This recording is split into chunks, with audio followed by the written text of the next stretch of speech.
Welcome to wishful ಅಡುಗೆ ಮನೆ. ಇವತ್ತು ನೋಡಿ ಒಂದು ಸೂಪರ್ ಆಗಿರೋ ರೆಸಿಪಿನ ಮಾಡೋಣ.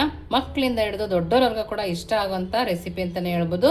ನೋಡಿ, ನಾನಿಲ್ಲಿ ಉಪ್ಪಿಟ್ಟು ಮಾಡ್ತೀವಲ್ಲ ಆ ರವೆನ ತೊಗೊಂಡಿದ್ದೀನಿ. ನೀವು ಚಿರೋಟಿ ರವೆ ಇದ್ದರೆ ಚಿರೋಟಿ ರವೆ ಕೂಡ ತೊಗೋಬೋದು. ಒಂದು ಬೌಲ್ ಆಗೋಷ್ಟು ತೊಗೊಂಡು ಮಿಕ್ಸಿ ಜಾರ್ ಒಳಗಡೆ ಹಾಕ್ಕೊಳ್ತಾ ಇದ್ದೀನಿ. ನೋಡ್ತಾ ಇದ್ದೀರಲ್ಲ, ಎಷ್ಟು ದಪ್ಪ ಇರೋ ರವೆ. ಚಿರೋಟಿ ರವೆ ಆದರೆ ನೀವು ಮಿಕ್ಸಿ ಮಾಡ್ಕೊಳ್ಳೋ ಅವಶ್ಯಕತೆನೇ ಇಲ್ಲ, ಹಾಗೆ ಹಾಕೋಬೋದು.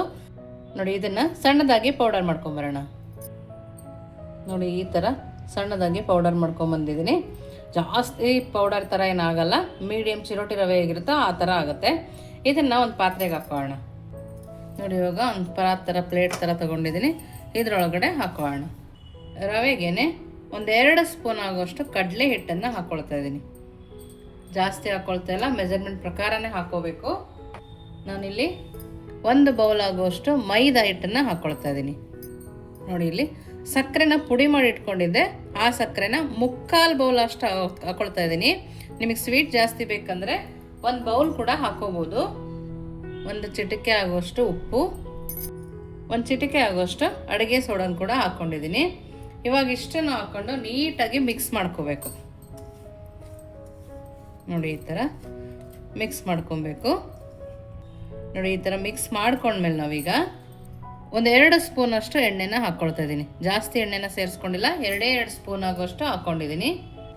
ನೋಡಿ, 2 ಸ್ಪೂನ್ ಎಣ್ಣೆ ಹಾಕೊಂಡ್ಮೇಲೆ ಎಲ್ಲ ಹಿಟ್ಟಿಗೂ ಮಿಕ್ಸ್ ಆಗೋ ಥರ ನಾವು ಮಿಕ್ಸ್ ಮಾಡ್ಕೊಳ್ಳೋಣ. ಜಾಸ್ತಿ ಎಣ್ಣೆನ ಹಾಕ್ಕೊಬೇಡಿ, 2 ಸ್ಪೂನು ಸಾಕಾಗತ್ತೆ. ನೀವು ಇದನ್ನು ಲಂಚ್ ಬಾಕ್ಸಿಗೆ ಬೇಕಾದ್ರೂ ಮಾಡ್ಕೊಡ್ಬೋದು, ಸ್ನ್ಯಾಕ್ಸಿಗೆ ಬೇಕಾದರೂ ಮಾಡ್ಕೊಬೋದು, ಅಥವಾ ದಿಢೀರಂತ ಮಕ್ಕಳು ಸಂಜೆ ಏನಾರು ಹಸು ಅಂದಾಗ ಕೂಡ ಮನೆಯಲ್ಲೇ ಮಾಡಿಕೊಟ್ಟಾಗ ತುಂಬಾ ಖುಷಿಪಟ್ಟು ತಿಂತಾರೆ. ನೋಡಿ, ಈ ಥರ ಮಿಕ್ಸ್ ಆದಮೇಲೆ ನಾನಿಲ್ಲಿ ಇದನ್ನು ಹಾಲಲ್ಲಿ ಕಲಿಸ್ಕೊತಾ ಇದ್ದೀನಿ. ಚೆನ್ನಾಗಿ ಕಾಯಿಸಿ ಆರಿಸ್ಕೊಂಡಿರೋ ಹಾಲು, ಸ್ವಲ್ಪ ಉಗುರು ಬೆಚ್ಚಗಿದೆ. ಒಂದೇ ಸರಿ 1 ಬೌಲ್ ಹಾಕೋಬೇಡಿ, ತೆಳ್ಳಗಾಗೋ ಚಾನ್ಸ್ ಇರುತ್ತೆ. ತೆಳ್ಳಗಾದ್ರೂ ಸ್ವಲ್ಪ ಮೈದಾ ಅಥವಾ ಚಿರೋಟಿ ರವೆನ ಸೇರಿಸ್ಕೊಬೋದು. ನೋಡಿ, ಇಷ್ಟಿಷ್ಟೇ ಹಾಕಿ ಚೆನ್ನಾಗಿ ಕಲಿಸ್ಕೊಂಬರೋಣ.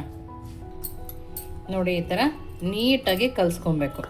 ನೋಡ್ತಾ ಇದ್ದೀರಲ್ಲ, ನೋಡ್ತಾ ಇದ್ದೀರಲ್ಲ ಎಷ್ಟು ಚೆನ್ನಾಗಿ ಬಂದಿದೆ ಅಂತೇಳಿ. ತುಂಬ ಸಾಫ್ಟಾಗಿ ಬಂದಿದೆ, ತೆಳುವಾಗಿಲ್ಲ, ಕರೆಕ್ಟಾಗಿದೆ. ನೋಡಿ, ಇವಾಗ ಇದನ್ನೊಂದು 5 ನಿಮಿಷ ಬಿಡೋಣ. ನೋಡಿ, ಇವಾಗ 10 ನಿಮಿಷ ಆಗಿದೆ. ಇವಾಗ ನೋಡಿ, ಸ್ಪೂನಲ್ಲಿ ತೋರಿಸ್ತೀನಿ ನಿಮಗೆ ಎಷ್ಟು ಚೆನ್ನಾಗಾಗಿದೆ ಗೊತ್ತಾ ಒಳಗಡೆ. ನೋಡಿ, ಈ ಥರ ನಮಗೆ ಬರಬೇಕು.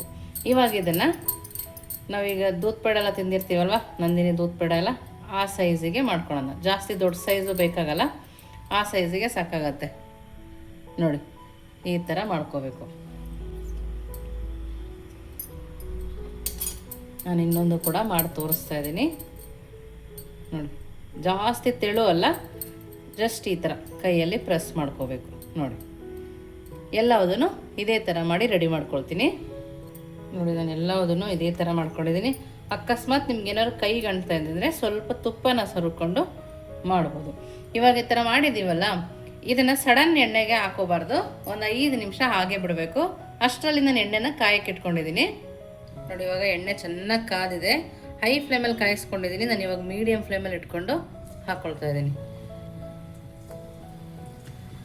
ಬೇಕ್ರಿನಲ್ಲಿ ಸಿಗೋದು, ಓವನ್ ಇಲ್ಲದೇ ಮನೆಯಲ್ಲಿ ಕೂಡ ಪಟ್ ಅಂತ ಮಾಡ್ಕೋಬೋದು.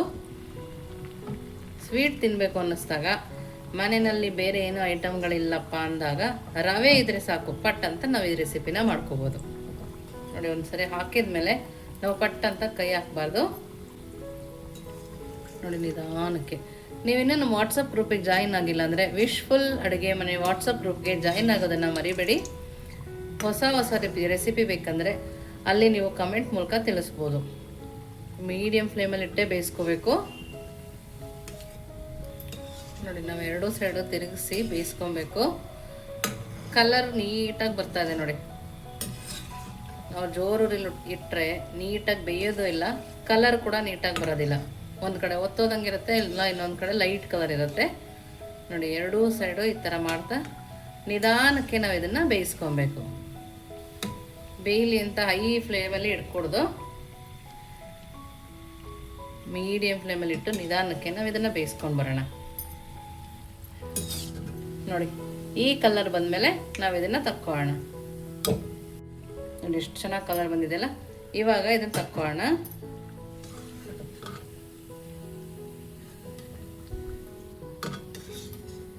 ನೋಡಿ ಎಲ್ಲದನ್ನು ಅದೇ ಥರ ನಾವು ಬೇಯಿಸ್ಕೊಂಬರ್ಬೇಕು. ನೋಡಿ ಎಷ್ಟು ಚೆನ್ನಾಗಿದೆ ಅಲ್ಲ ಬೆಣ್ಣೆ ಬಿಸ್ಕಟ್ಟು. ಮನೆಯಲ್ಲೇ ಮಾಡ್ಬೋದು. ರವೆ ಇದ್ದರೆ ಸಾಕು, ಬೇರೆ ಏನೂ ಬೇಕಾಗಲ್ಲ. ಅಷ್ಟು ಸುಲಭವಾಗಿ ಸಿಗೋ ಮನೇಲಿ ಬಳಸೋ ವಸ್ತುನಲ್ಲೇ ನಾವು ಈ ರೆಸಿಪಿನ ಮಾಡ್ಕೊಬೋದು. ನೋಡಿ ತುಂಬ ಅಂದರೆ ತುಂಬಾ ಚೆನ್ನಾಗಿದೆ. ನಿಮಗೆ ಮೈದಾ ಬೇಡ ಅಂದರೂ ಕೂಡ ಗೋಧಿ ಹಿಟ್ಟಲ್ಲೇ ಮಾಡ್ಕೊಬೋದು.